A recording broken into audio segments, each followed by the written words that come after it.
Hello my dear children, how are you?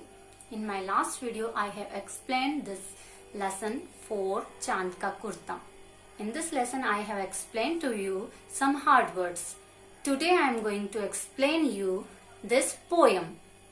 इस कविता के कवि श्री रामधारी सिंह दिनकर, उन्होंने चांद को एक बालक के रूप में प्रस्तुत किया है जो अपनी माँ से जिद करते हैं। आप भी अपनी मम्मी से जिद करते हैं और अगर आपकी मम्मी आपकी जिद पूरी नहीं करती तो वो किस प्रकार से आपको एक्सप्लेन करके आपको समझाती है।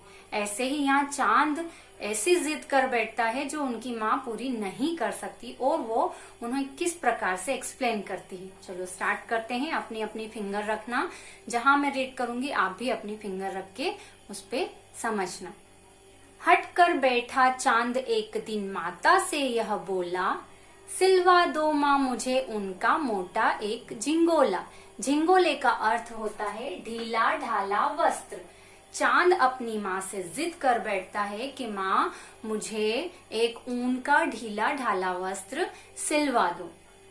सन सन चलती हवा रात भर जाड़े से मरता हूँ, ठिठुर ठिठुर कर किसी तरह यात्रा पूरी करता हूँ। चांद क्या कहता है? सन सन चलती हवा रात भर, ठंडी ठंडी हवा के तेज झोंके रात भर चलते हैं।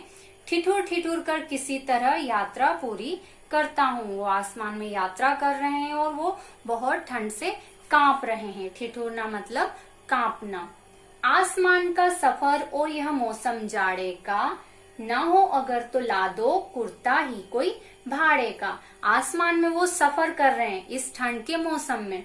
वो क्या बोल रहे हैं कि ऐसे मौसम में मैं सफर भी कर रहा हूँ, अगर तुमसे झिंगोला सिलवाने की नहीं बन रही है तो तुम मुझे एक कुर्ता ही ला दो, कुर्ता भाड़े का।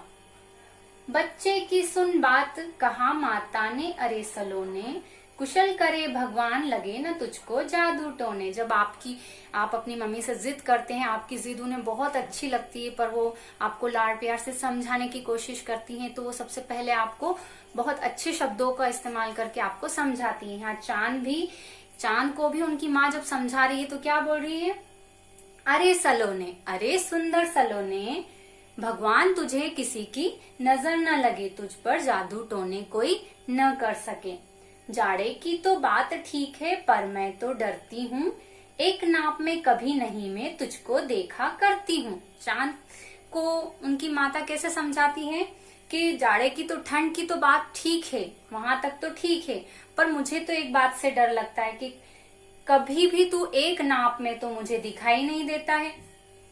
कभी एक अंगुल भर चौड़ा, कभी 1 फुट मोटा, मतलब कभी तो 1 उंगली भर चौड़ा हो जाता है, कभी 1 फुट मोटा हो जाता है।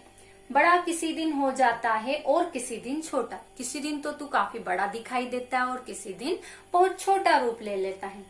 घटता बढ़ता रोज किसी दिन ऐसा भी करता है, नहीं किसी की आंखों को तू दिखलाई पड़ता है। माता क्या कह रही है कि घटता है, बढ़ता है और कभी कभी तो ऐसा भी दिन आता है कि तू कभी दिखलाई भी नहीं पड़ता है। अब तू ही बता नाप तेरी किस रोज लिवाएं। माता क्या कह रही है कि ऐसा वो कौन सा दिन है जिस दिन हम तुम्हारा नाप ले लें, सीधे एक झिंगोला जो हर रोज बदन में आए। ऐसा कौन सा दिन है जिस दिन हम तुम्हारा नाप लें और उस नाप का कुर्ता तुम्हारे बदन में रोज अच्छे से आ जाए।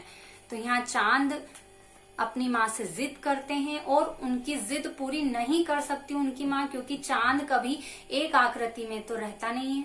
इसलिए चांद को उनकी माँ अच्छे से समझाती है कि ऐसा कौन सा दिन है जब हम तुम्हारा कुर्ता सिलें, कौन सा ऐसा नाप लें जो तुम्हारे बदन में रोज फिट हो जाए। तो बच्चों ऐसी जिद बिल्कुल ना करें जो आपकी माता पूरी नहीं कर सके। यहाँ पर भी चांद जिद करता है और उनकी मम्मी पूरी नहीं कर सकती और वो उन्हें अच्छे से समझा देती हैं। नेक्स्ट वीडियो में हम इसके क्वेश्चन आंसर लेने वाले हैं और बुक एक्सरसाइज